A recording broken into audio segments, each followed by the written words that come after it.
이번 시간에는 6장 세금의 영향에 대해서 함께 공부해 보도록 하겠습니다. 자, 오늘 수업은 총 20개의 장으로 구성되어 있는 교과서의 내용 중에서 6번째 장, Impact of Tax라고 해서 건설기업에 있어서 세금이 어떠한 영향을 주고 있는지를 중점적으로 살펴보도록 하겠습니다.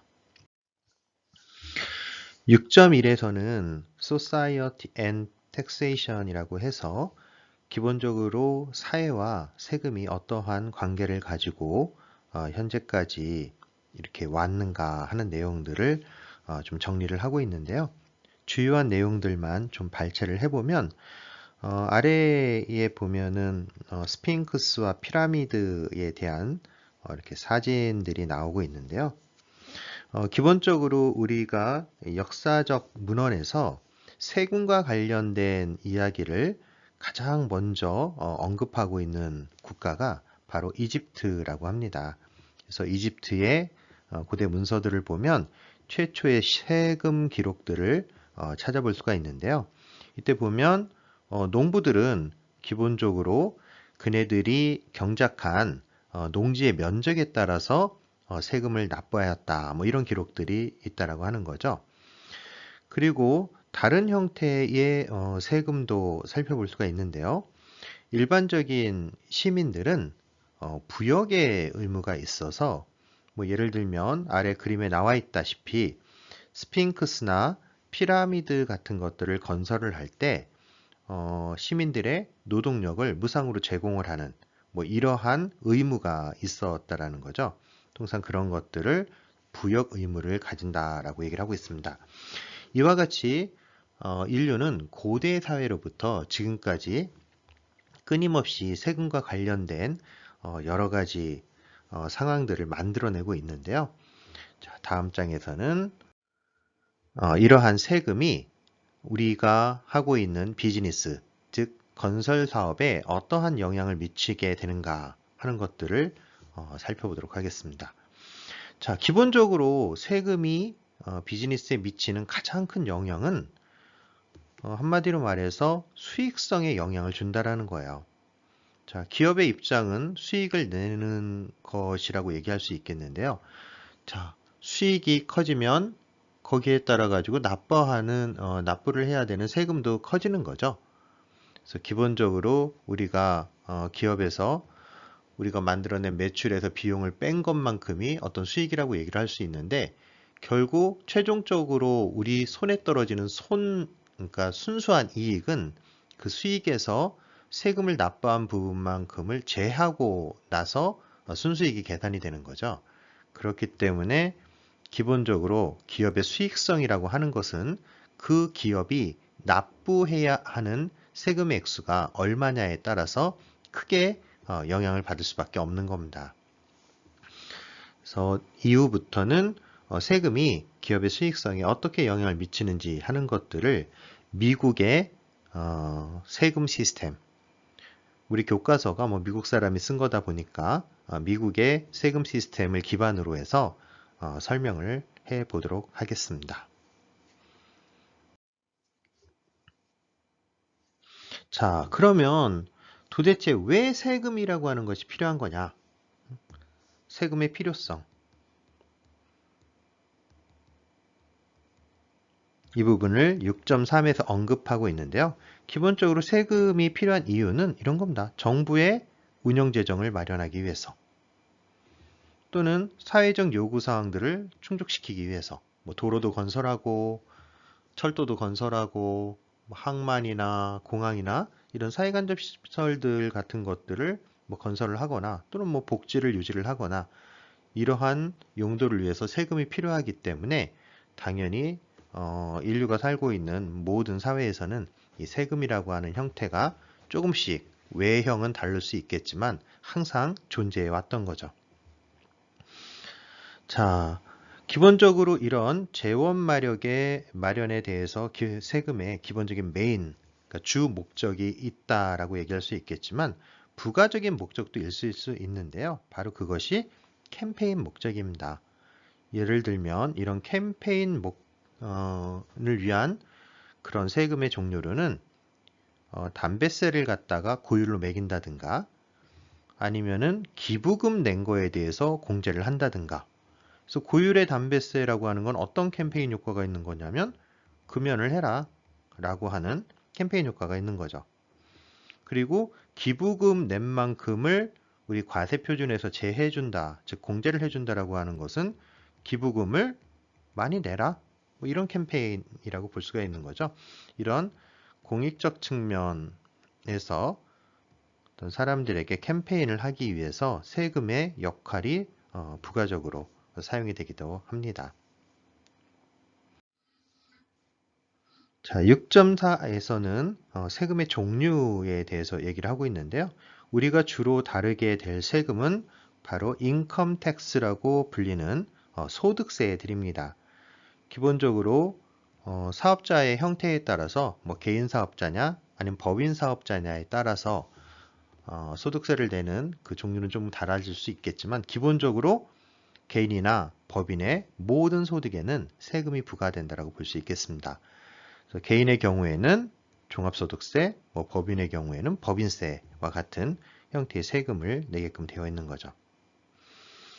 자, 그리고 세금이라는 걸 유형에 따라서 크게 두 가지로 나눠보면 직접세라고 하는 것과 간접세라고 하는 것으로 나눠볼 수가 있겠는데요.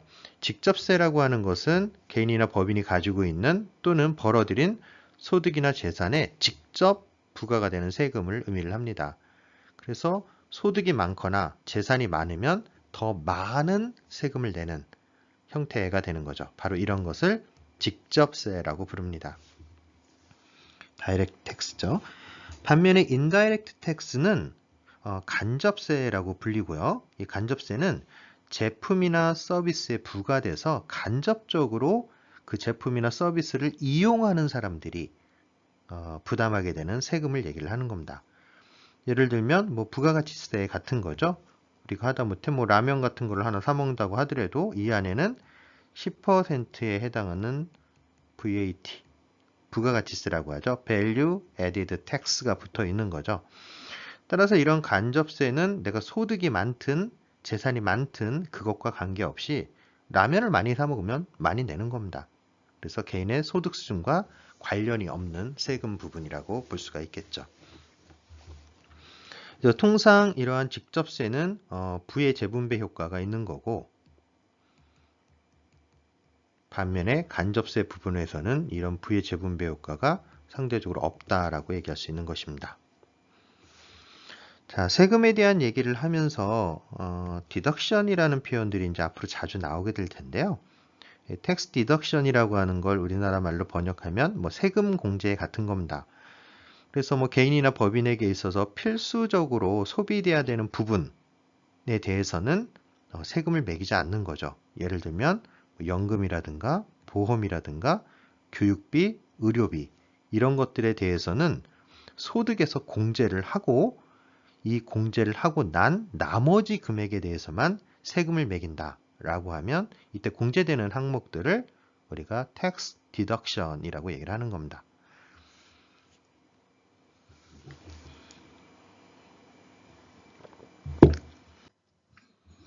자, 다음은 소득세를 부과하는 방식에 대해 설명드리도록 하겠습니다. 우리가 소득세를 부과함에 있어서 종종 다루어지는 문제 중에 더블 텍스테이션이라는 문제가 있습니다. 우리나라 말로 하면 이중과세라는 표현인데요. 이 이중과세라는 건 기업이 만들어낸 이윤에 대해서 세금을 부과할 때 그 세금을 기업으로서 또는 개인으로서 이중으로 지불하게 된다라는 문제를 지적하고 있는 것입니다. 그러니까 기업의 하나의 영업을 영위하기 위한 객체로서 세금을 한번 내고 그러고 개인의 입장에서 주주가 배당을 받을 때 다시 한번 세금을 내게 되는 문제, 이 부분을 더블 텍스테이션이라고 부르고 있는 겁니다. 그래서 아래에서 보다시피 이중과세는 기업이 벌어들인 이익에 대해서 법인세를 내고 이후에 배당금에 대한 소득세를 내서 문제가 발생한다. 즉, 동일한 이득에 대해서 두 번 세금을 내게 되는 문제가 발생한다. 이런 부분을 지적하고 있는 건데요. 자, 기업이 사업을 해서 이만큼의 이익을 발생을 시켰습니다. 이익이 이렇게 났으니까 이 부분에 예를 들어서 세율이 25%였다 하면 25%, 즉 이익의 25%를 뚝 잘라서 이 부분을 세금으로 국가에 납부를 했습니다. 자, 그럼 나머지 75%가 있는데요. 이 75% 중에 한 60% 정도는 향후 투자를 위해서 이익금을 회사에 유보를 하고 나머지 15%는 주주들에게 배당을 했습니다. 그런데 주주들에게 배당된 이 돈 15%는 주식을 갖고 있는 사람들에게 배당을 하면서 배당세라고 하는 세금을 다시 한번 물게 됩니다. 그러면 이미 우리가 이 이익 부분에 대해서 25%의 세금을 지불한 상태인데 거기에 대해서 또 한 번 세금을 내게 되니까 원래 이익에 대해서 25%보다 훨씬 높은 세율로 세금을 내게 되는 셈이 된다라는 의미입니다. 그래서 이러한 부분들에 대해서 문제를 해결하기 위해서 자, 개인 주주의 경우 배당세 공제 제도를 이용을 해서 종합소득세 계산 시에 주주들이 수령한 배당금에 대한 귀속법인세를 기납부세액으로 산정해서 납부세금에서 차감을 합니다. 즉 배당금 부분에 대해서 낸 세금을 되돌려준다라는 말이 되는 거죠. 법인주주의 경우 수입 배당금 익불금 산입제도라는 것을 이용을 해서 법인의 소득에서 배당금 소득세 과세 부분의 배당금을 공제하고 이익을 산정을 합니다. 즉 이 부분은 기업에서 이만큼 이익이 발생을 하면 그 이익 중에 나중에 배당세를 내는 부분을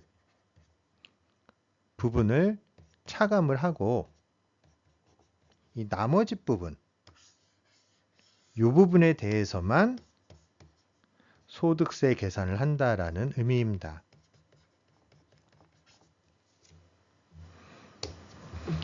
자, 기본적으로 기업의 세금을 계산하는 메커니즘은 일단 매출에서 비용을 뺀 소득을 계산을 하고요.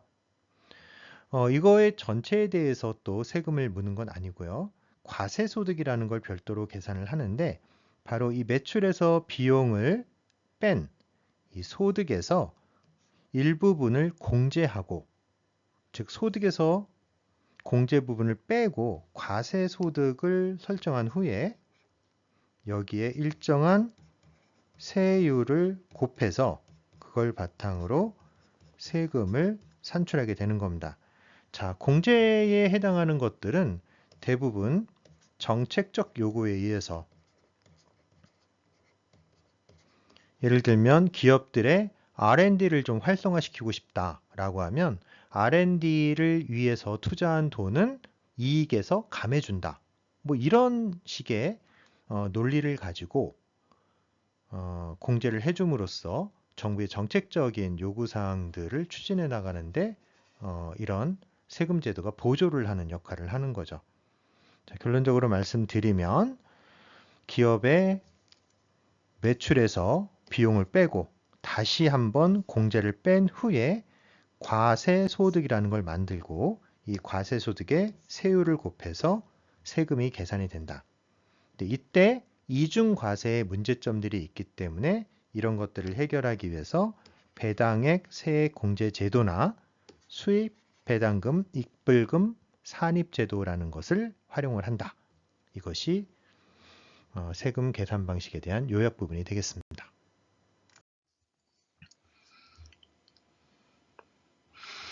자, 세금이 매겨지는 체계를 한번 보면 가장 먼저 세금을 계산하기 위해서는 이 매출이라고 하는 부분, 기업에서 벌어들인 돈, 그리고 기업에서 사용한 돈, 즉 그 매출을 올리기 위해서 기업이 지출한 비용들을 올바르게 정의하는 것이 무엇보다 가장 중요하다고 볼 수 있겠습니다.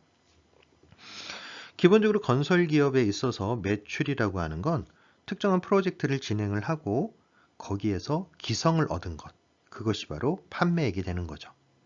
그래서 매출 부분은 어떤 공사를 수주하고 그 공사의 발주자로부터 받은 기성, 즉 판매액이 매출로서 잡힐 수가 있겠습니다.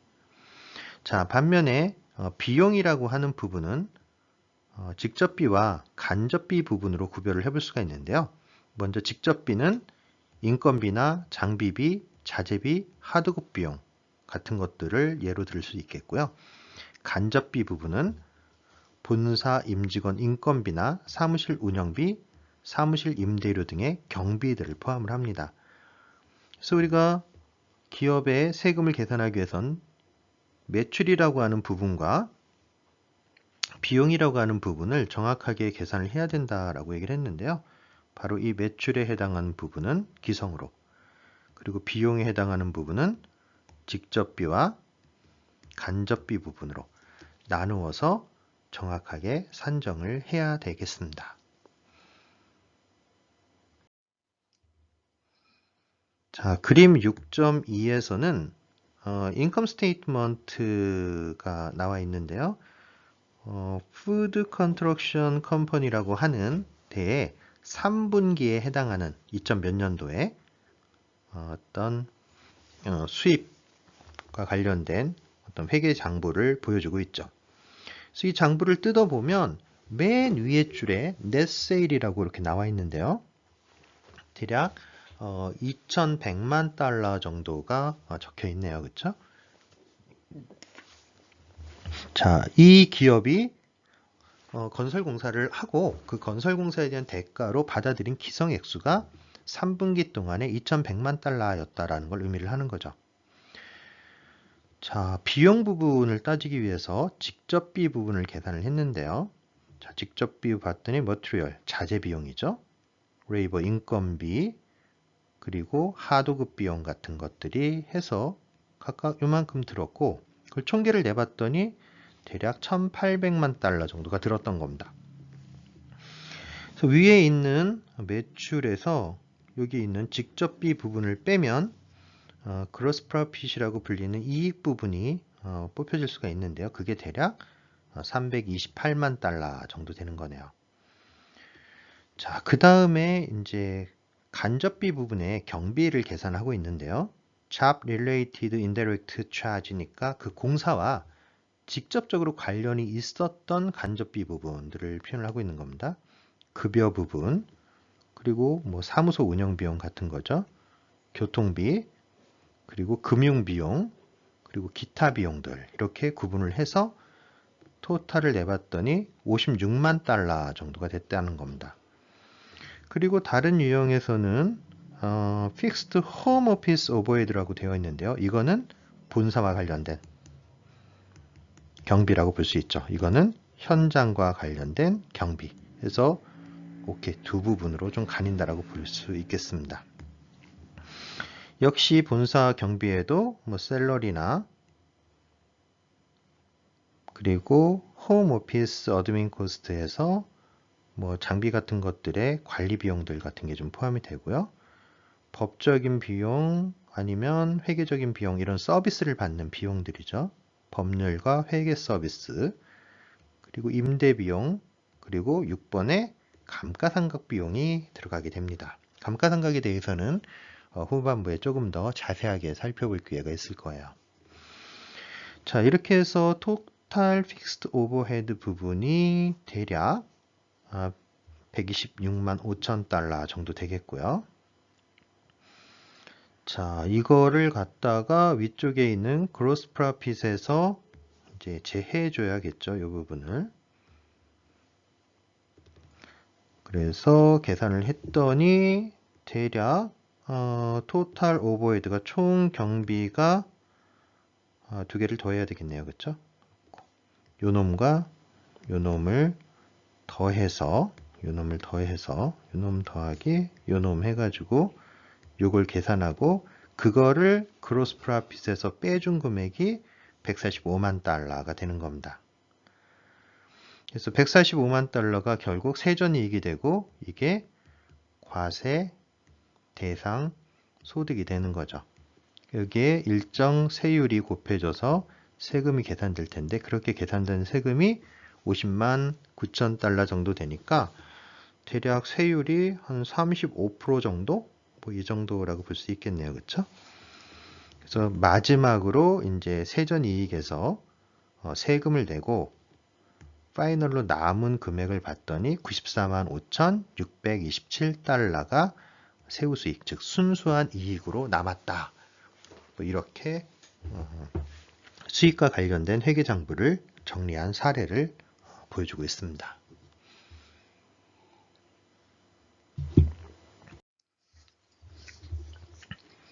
자, 6.7에서는 비즈니스 디덕션이라고 되어 있으니까 여러 가지 공제 제도에 대해서 설명을 하고 있는 거예요. 기본적으로 모든 기업은 과세 대상 소득을 줄이고자 합니다. 왜냐하면 과세 대상 소득이 줄으면 그만큼 그 회사가 지출해야 되는 세금의 액수가 줄어들기 때문에 그런 거죠. 이때 이 과세 대상 소득을 줄일 수 있는 가장 좋은 수단이 뭐냐? 바로 공제라고 하는 부분입니다. 왜냐하면 앞서도 얘기했다시피 과세 대상 소득은 소득에서 공제액을 뺀 것만큼이 세금을 매기는 대상이 되기 때문에 그런 거죠. 그렇다면 이 공제를 우리가 잘 알아봐야 될 텐데 기본적으로 건설기업에 있어서 가장 큰 비중을 차지하는 공제 항목은 바로 감가상각입니다. 감가상각은 보유장비의 가치 하락에 따른 거를 이제 비용으로 삼는 거죠. 뭐 이해를 돕기 위해서 예를 들면 아주 간단합니다. 예를 들면 그 기업에 장비가 하나가 있었어요. 근데 이 장비에 대해서 이 프로젝트를 하기 전과 프로젝트 후를 따져봤더니 이 장비의 가격이 원래 한 500만 원 정도 했었는데 프로젝트 끝나고 났더니 그게 한 300만 원 정도밖에 하지 않더라. 그러면 이 얘기인 즉슨 프로젝트 기간 내에 200만 원 정도의 장비에 대한 가치가 하락된 부분이 있었다는 거죠. 자, 바로 200만 원에 해당하는 장비의 가치 하락. 이거 결국 뭘까요? 이 프로젝트를 수행하는 데 들어간 비용이 되는 거죠. 즉, 가치가 떨어진 거. 그것들을 해당 연도의 비용으로 삼아가지고 공제를 하겠다는 겁니다. 공제를 하게 되면 결과적으로 어떻게 돼요? 과세 표준이 줄어들게 되고 이거의 영향으로 세금이 줄어들게 되는 거죠. 그래서 감가상각을 이용을 하는데 이 감가상각이라고 하는 것을 뭐 개념적으로 건설기업에 대해서 이해하자 그러면 쉽게 생각하면 장비 사용액 뭐 이렇게 이해를 해도 돼요. 왜냐하면 프로젝트 전후에 장비 가치의 하락분을 비용으로 삼는 거기 때문에.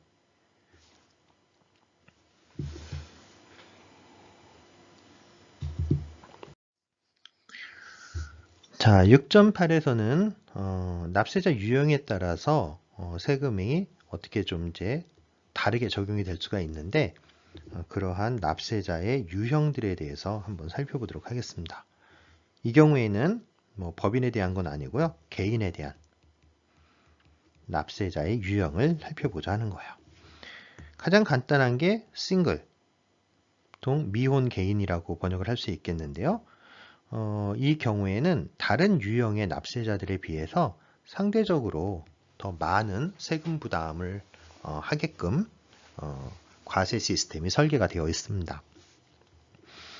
자, 두 번째 유형은 married filing separately. 그러니까 filing separately라고 하는 거는 이제 세금을 내기 위해서 어떤 서류 같은 걸 작성을 하는데 그 서류의 항목들을 개별적으로 작성을 하겠다는 거예요. 그래서 굳이 번역을 하면 결혼을 했으나 개별적으로 세금을 계산하는 사람들이라고 번역할 수 있을 것 같아요. 그래서 이 경우에는 아무래도 소득이 많아지면 누진세 체계이기 때문에 더 높은 소득에 더 높은 세율이 적용이 되죠. 따라서 결혼을 했으나 합산을 해서 하면 소득이 굉장히 커지기 때문에 상대적으로 많은 세금을 낼 가능성이 있기 때문에 결혼한 사람들끼리 부부끼리 서로 따로따로 세금을 갖다가 계산을 해서 납부하는 방식입니다. 결국 고액 연봉자들이 좀 선호하는 방식이 될 수 있겠죠. 그래서 이 경우에는 개인으로 세금을 내는 것보다는 조금 더 경제적일 수 있다는 거. 여기서 개인이라고 하는 건 싱글로 신고를 해서 세금을 내는 것보다는 결혼을 했으나 개인적으로 세금 신고를 하는 게 조금 더 경제적일 수 있다는 거예요. 자, 세 번째 유형은 married filing jointly니까 결혼을 하고 한 가구 또는 부부가 합산해서 세금을 납부하는 방식입니다. 아무래도 이 부분은 뭐 여러 가지 세율이나 아니면 공제 항목에서 조금 더 유리한 부분이 있겠죠. 그리고 네 번째 유형은 head of household라고 되어 있는데요. 뭐 우리나라 말로 번역을 하면 세대주 같은 컨셉입니다. 그래서 이 경우에는 뭐 싱글 페어런트나 예를 들면 뭐 미혼부나 미혼부 같은 거죠. 이런 사람들처럼 약간의 재정 압박, 그러니까 한 사람이 벌어서 여러 사람을 먹여 살려야 되니까 이런 재정 압박을 받고 있는 개인들이 세금을 납부하는 유형이라고 볼 수 있겠습니다.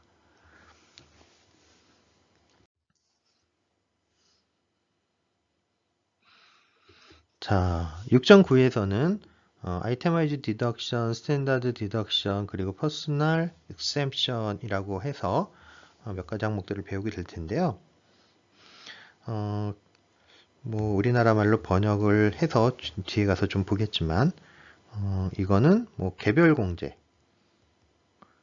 제도를 얘기를 하고 얘는 표준 공제 제도를 의미를 하고 얘는 일종의 기초 공제 같은 개념이라고 보시면 되겠습니다. 뒤에 설명이 나올 거예요. 자, 기본적으로 우리 소득공제라고 하는 거 앞에서 얘기를 했었죠. 과세표준에서 즉 매출에서 비용을 뺀 거에서 더 빼주는 부분이죠. 필수적인 비용 부담이라고 해서 이런 소득공제 항목은 뭐 기부금이나 의료비나 주택대출 상환이자 같은 것들이 대표적인 사례가 될 수 있겠고요. 건설업자에 있어서는 앞서도 얘기했다시피 감가상각에 대한 공제, 즉 장비의 가치하락분,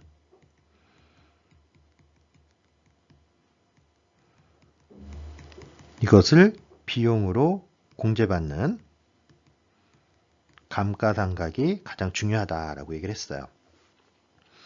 자, Itemized Deduction이라고 하면 앞서 잠깐 얘기한 것처럼 개별 공제라고 얘기를 할 수 있는데요.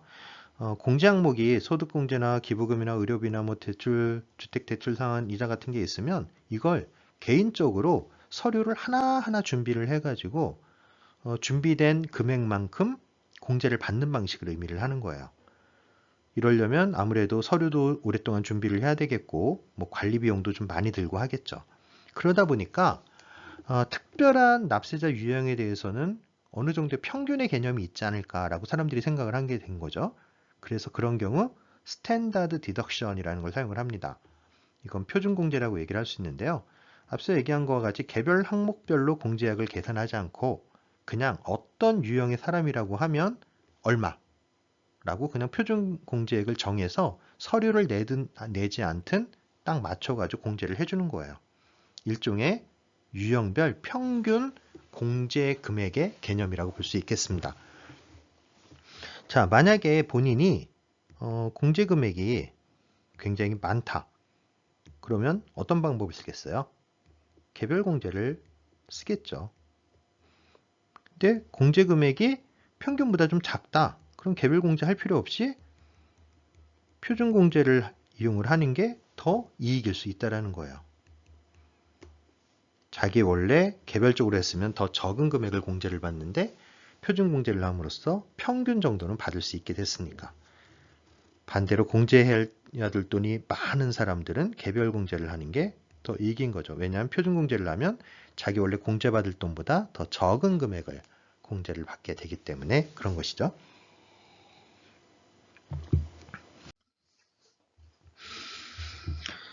자, 표 6.1에서는 그러한 스탠다드 디덕션과 퍼스널 익셈션이라고 부르는 인당 세금 공제, 즉 기초 공제 액수를 갖다가 보여주고 있는데요. 미국의 2015년도에입니다. 그래서 여기 보면 스탠다드 디덕션이 이제 평균적인 공제 금액 개념이라고 얘기를 했는데요. 이게 뭐 싱글이면 6,300달러 무조건 공제해 준다는 거예요. 묻지도 따지지도 않고 서류도 보지 않고.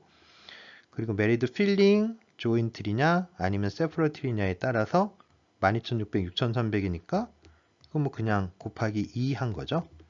그래서 여기에서는 봤을 때 뭐 싱글이나 메리드인데 조인트리나 세퍼레이트리나 기본적으로 아이템아이즈 디덕션이 아닌 스탠다드 디덕션에서는 그 금액의 차이가 거의 없다라고 볼 수 있겠습니다. 동일하죠. 자, 반면에 헤드 오브 하우스홀드는 아까 재정적으로 약간 압박을 받는 분들이 사용하는 유형이라고 했잖아요. 따라서 아무래도 공제 액수가 더 클 수밖에 없을 겁니다. 배려 차원에서. 그리고 여기 5번째 유형 보면 앞에서는 언급되지 않았지만 surviving spouse라고 해서 생존 배우자들에 대한 예의가 있는데요. 이 경우에는 12,600달러로 훨씬 더 높은 금액을 기본적으로 소득공제를 해주고 있는 것 같아요. 자, 그리고 이거와 더불어서 플러스 기초공제 부분이 들어가는데 보통 기초공제는 인당 얼마 이렇게 계산이 되죠. 그래서 보면 퍼스널 익셈션은 4,000달러 퍼 퍼슨이니까 식구가 1명이면 4,000달러, 2명이면 2인 가구면 8,000달러, 3인 가구면 12,000달러 이렇게 공제를 해주는 겁니다. 우리나라보다 공제 액수가 좀 많네요. 그렇죠? 우리나라는 뭐 1인당 한 100만 원, 150만 원 이 정도 공제해 주는 것 같은데 여기는 환율 1,200원만 해도 대략 한 480만 원 정도 공제를 해주는 거니까 기초공제 액수는 훨씬 더 좀 높아 보입니다. 미국의 케이스가.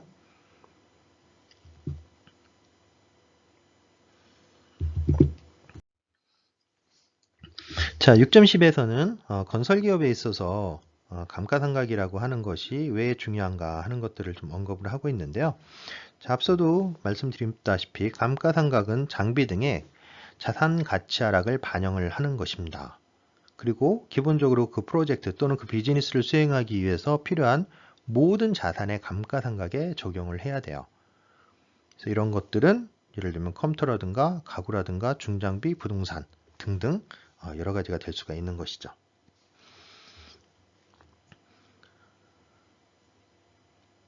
그래서 앞서도 얘기를 했지만 건설기업에 있어서 가장 크게 공제받는 부분이 뭐냐라고 하면 바로 건설 장비의 가치 하락분.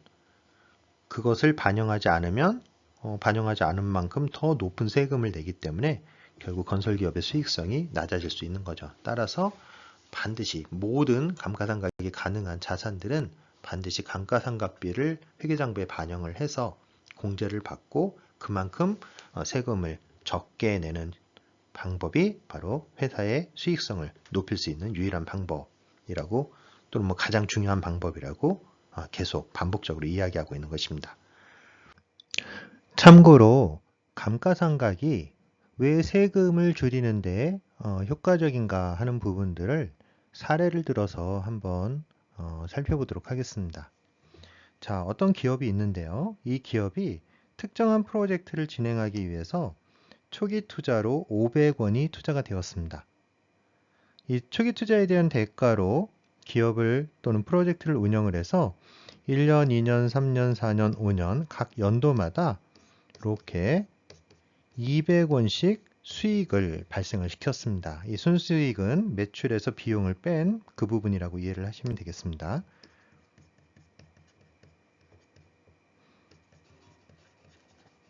그래서 요 놈이 그대로 과세 표준이 되어서 이놈에 대해서 10%의 세금을 내게 됐습니다.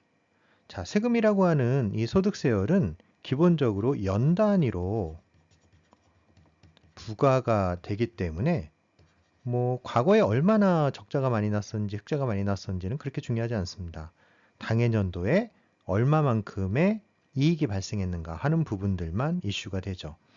그러다 보니까 이와 같이 프로젝트를 진행을 하면 연간 세금이 매년 발생했던 200원의 수익에 대해서 10% 해가지고 매년 20원이라는 돈을 세금으로 내게 됩니다.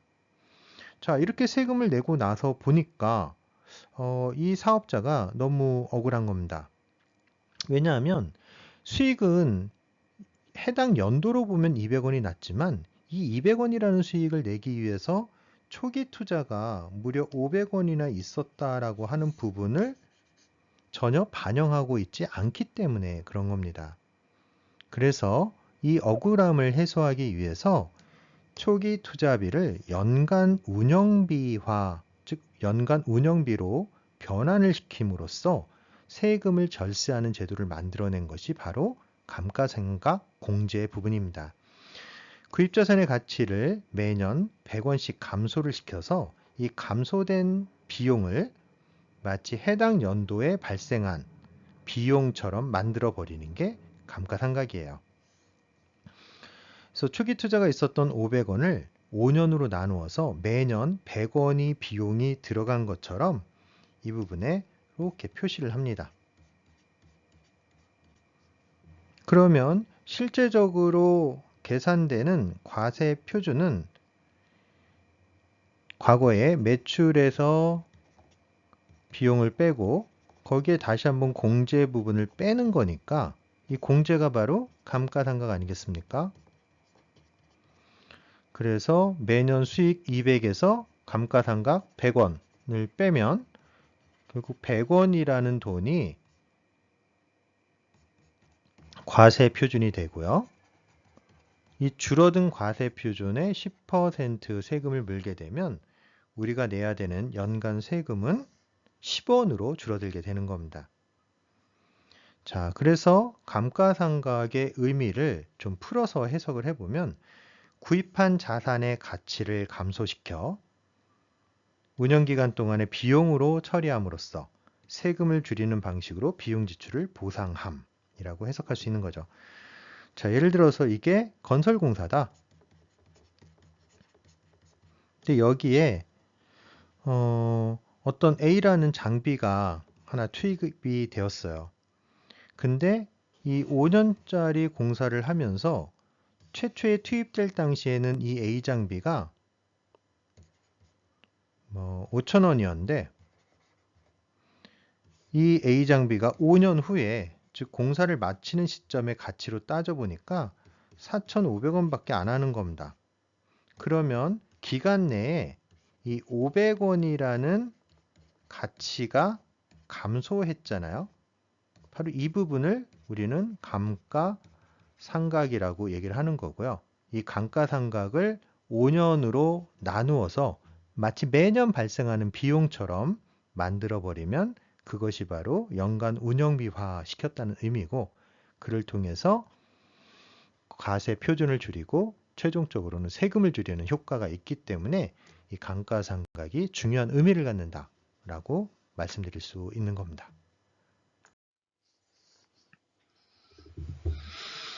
자, 6.11에서는 마지널 텍스 레이트에서 세율에 대한 부분을 나타내고 있는데요. 기본적으로 거의 대부분의 국가에서 세율이라고 하면 누진세 체계를 가지고 있습니다. 자, 누진세라고 하는 건 소득이 높으면 세율도 높다라는 거예요. 소득이 적으면 세율은 낮아진다라는 개념입니다. 그래서 높은 소득에 더 많은 세금을 부여하는 그런 방식을 사용을 하고 있다는 거죠. 거의 모든 국가에서는 세금 체계를 이런 누진세 형태의 체계로 유지를 하고 있습니다. 그래서 기본적으로 세율은 납세자의 유형과 과세 소득 수준에 따라서 상이하게 결정이 되고 있고요. 테이블 6.2에서는 그 중에서 미혼 개인 소득세율을 보여주고 있어요. 2015년을 기준으로 해서요. 자, 표에서 보면 과세 표준의 구간이 있는데 일단 0달러부터 9,225달러까지 소득이 있다라면 이 사람에게는 10%의 세금만 매깁니다.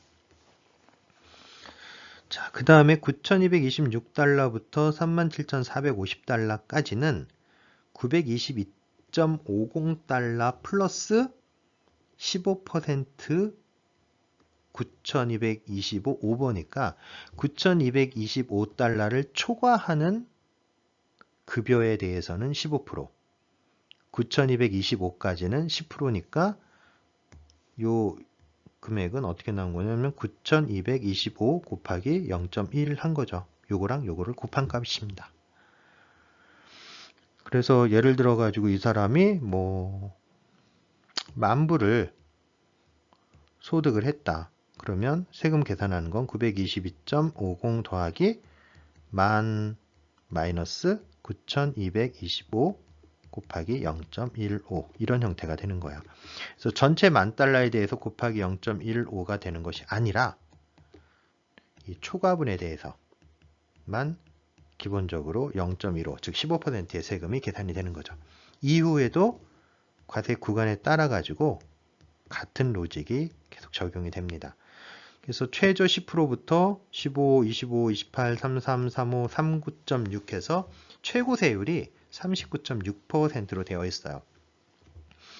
자, 우리나라의 경우에는 종합소득세율, 개인에게 매겨지는 종합소득세율을 보면 가장 낮은 구간이 6%부터 시작을 해서 최고 세율은 42%까지 이렇게 적용이 되죠.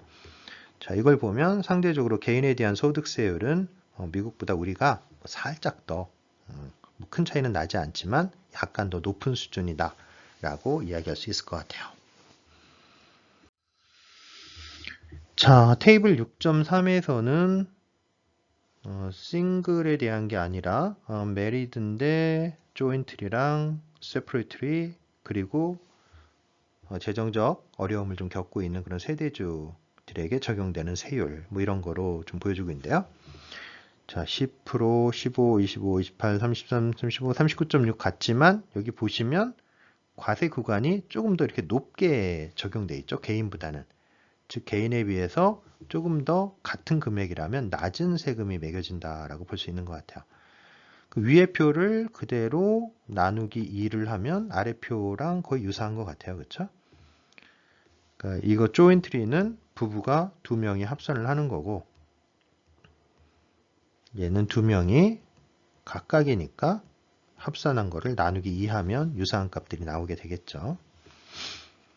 자, 그리고 Head of Household라고 하는 건 뭐 세대주라고 했지만 기본적으로 재정 압박 상태에 있는 재정이 곤란한 상태에 있는 사람들에게 적용되는 세율이라고 얘기를 했어요. 그러다 보니까 상대적으로 이게 과세 구간이 조금 더 어떤가요? 앞쪽 거에 비해서 좀 조정이 되어 있죠. 이렇게 보시면 상대적으로 이 세금의 금액이 조금씩 좀 개인에 비해서는 좀 이 구간의 영향에 의해 가지고 세금이 좀 줄어들고 앞에 보셨다시피 그 뭡니까 소득공제를 통해 가지고 공제되는 부분들이 조금 더 많기 때문에 세금에 대한 부담이 조금 줄어드는 그런 효과들이 있을 수 있는 것 같아요. 하지만 뭐 이 표만 놓고 보면 전체적인 수준에서는 과세 표준이 다른 개인들 단위에 비해서 뭐 그렇게 딱히 더 낮다라고 보기 어려운 것 같습니다. 이렇게 보시면 41만 1,500달러까지 계산을 해보면 5만 1,000하고 얘는 뭐 4만 9천에 33%니까 아주 살짝 조금 더 낮다라고 볼 수는 있을 것 같으네요. 근데 뭐 케이스 바이 케이스로 조금 더 따져 봐야 될 것 같습니다. 그러니까 왜냐면 아래쪽 베이스가 또 다르기 때문에 정확한 거는 좀 산정을 해봐야 될 것 같고, 어찌되었든 간에 이 세대주 같은 경우에는 아까 전에 뭐가 달랐냐면 기본적으로 공제하는 금액이 더 컸었죠. 디덕션이 가능한 부분이. 그거로 인해서 약간 절세가 되는 부분들이 분명히 있을 것 같아요. 자, 테이블 6.4에서는 개인이 아니라 이제 법인에 대한 소득세율을 보여주고 있는데요. 코퍼레이트에 대한 거죠. 그래서 최저세율이 15%부터 25, 34, 39, 이게 보면 완전 누진도 또 아니에요. 39까지 갔다가 다시 34, 35, 38 이렇게 가다가 또 35로 떨어져요. 그래서 엄밀히 말하면 이제 누진세라고 하면 기본적으로 과세 표준이 높아지면 그거에 따라서 세율이 이렇게 비례해서 이렇게 증가를 해야 되는데, 여기 있는 그림을 보면 뭐 15였다가 25였다가 34, 39, 34, 35, 38, 35 이런 그래프를 가지잖아요.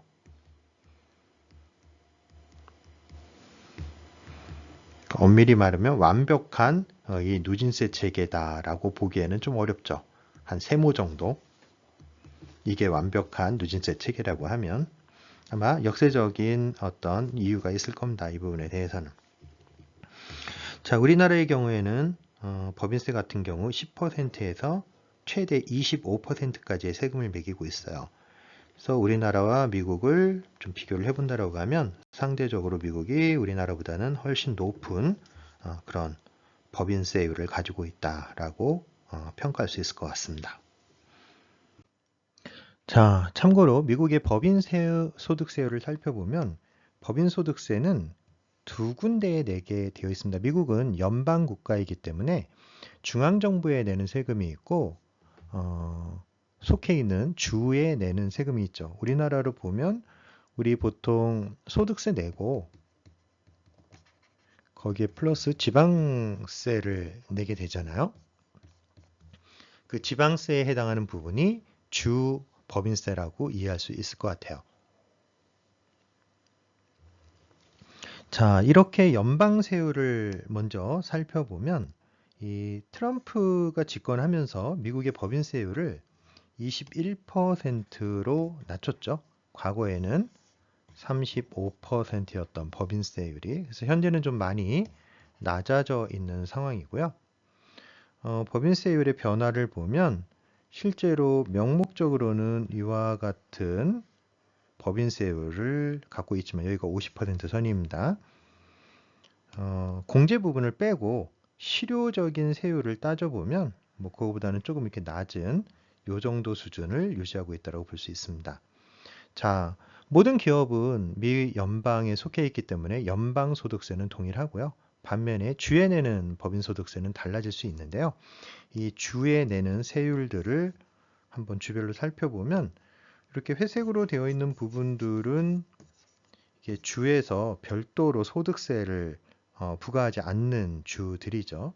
그리고 이 노란색 부분에서 아주 진한 갈색 부분으로 가면 갈수록 더 높은 주의 법인세율을 나타내고 있는 지역이라고 볼 수 있겠습니다. 자, 그 중에서 지금 가장 높은 부분을 한번 보니까 여기 NJ인 뉴저지 주네요. 넘버 원인데요. 11.5%의 별도의 주 법인 소득세를 요구하고 있는 지역이라고 볼 수 있겠습니다.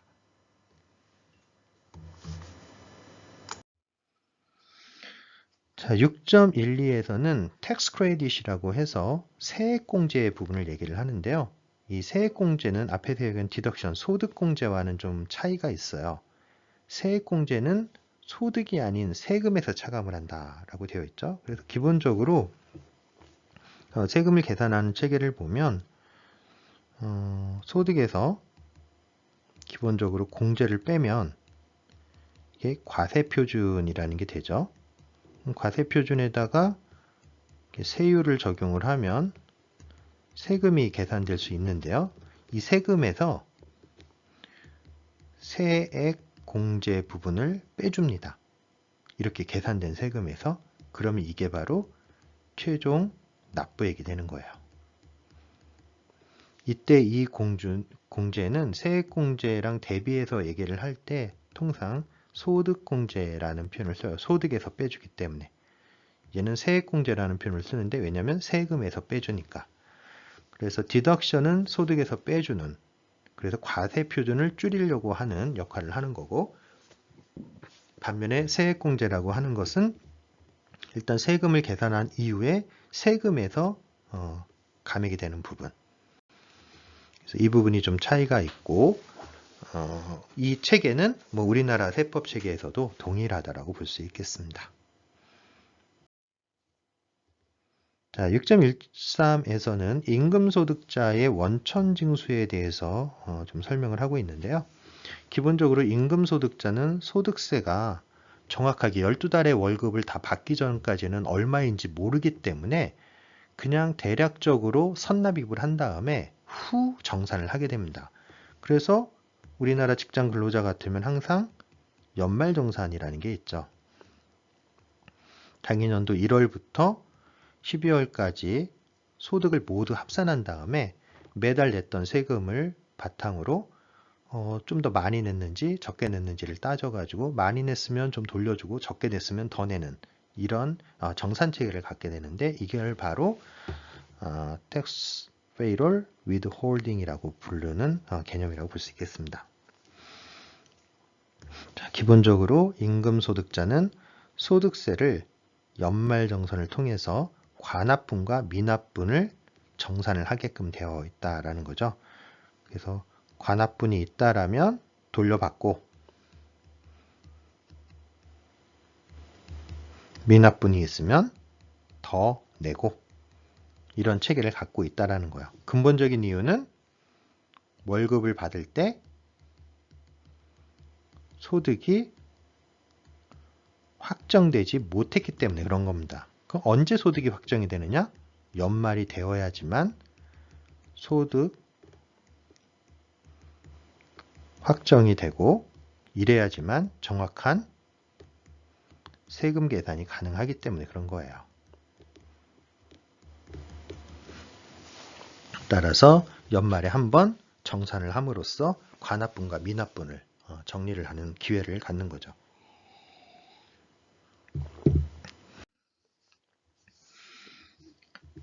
자, 6.14에서는 텍스 페이먼트 스케줄에 대해서 얘기를 하는데 자, 우리는 조금 전에 연말 정산, 1년에 한 번 정산을 한다라고 얘기를 했었는데요. 자, 여기에서는 쿼터리 인스톨먼트라고 해서 분할 납부 제도에 대해서 설명을 하고 있습니다. 즉, 분기마다 소득세를 납부하는 제도예요. 그래서 이 경우 분기마다 소득세를 정산을 하니까 연말 정산할 때 더 내거나 덜 내거나 하는 금액의 어떤 변동성을 최소화시킬 수 있다는 거예요. 그러니까 1년짜리를 갖다가 한 번에 정산하는 게 아니라 이게 나눠가지고 정산, 정산, 정산, 정산 4번을 정산을 하게 되니까 앞에서 이미 정산을 했기 때문에 최종적으로 정산할 때 변동하는 이 폭이 크지 않다라는 거예요. 하지만 1년에 한 번 정산을 한다라고 하면 이 변동폭이 이렇게 커질 수도 있다라는 거죠. 그래서 분기마다 소득세를 정산함으로써 연말 정산 금액의 변동성을 최소화시키고자 하는 목적이 있다라는 겁니다. 통상 이러한 분기별로 납부를 하는 경우에 미국에서는 세금 납부일이 4월, 6월, 9월, 그리고 1월, 15일 이렇게 4번 정산을 한다고 합니다. 다음은 6.15 Marginal Average Effective Tax Rate 부분에 대해 공부해 보도록 하겠습니다. 자, 여기서 marginal이라고 하는 건 우리나라 말로 번역하면 한계세율 이렇게 번역을 할 수 있을 텐데요. 자, 일반적으로 어느 나라나 이 소득세는 약간의 누진세의 성격을 가지고 있습니다. 예를 들어서 높은 소득이 있다고 하면 여기에 대해서는 높은 세율을 적용하고 반대로 낮은 소득 구간에 대해서는 낮은 세율을 적용을 하죠. 그래서 소득이 좀 낮은 사람에게는 세금을 적게 걷고 소득이 높은 사람에게는 좀 많이 걷어서 약간의 소득 재분배 효과를 누리려고 합니다. 그래서 이때 각 구간별로 적용되는 세율을 우리가 한계세율이라고 부르고요. 우리나라 같은 경우에는 이게 뭐 굉장히 한 6%대부터 45%까지 이렇게 다양하게 존재하고 있죠. 자, 다음으로 에버리지 세율과 이펙티브 세율이 있는데요. 자, 에버리지라고 하는 건 평균 세율의 개념으로 해석이 되고요. 이펙티브 텍스 레이트는 유효 세율의 개념으로 해석이 됩니다. 자, 어떤 사항이냐? 자, 예를 들어 가지고 우리가 어떤 특정한 해에 영업을 해서 매출을 2천을 올렸습니다.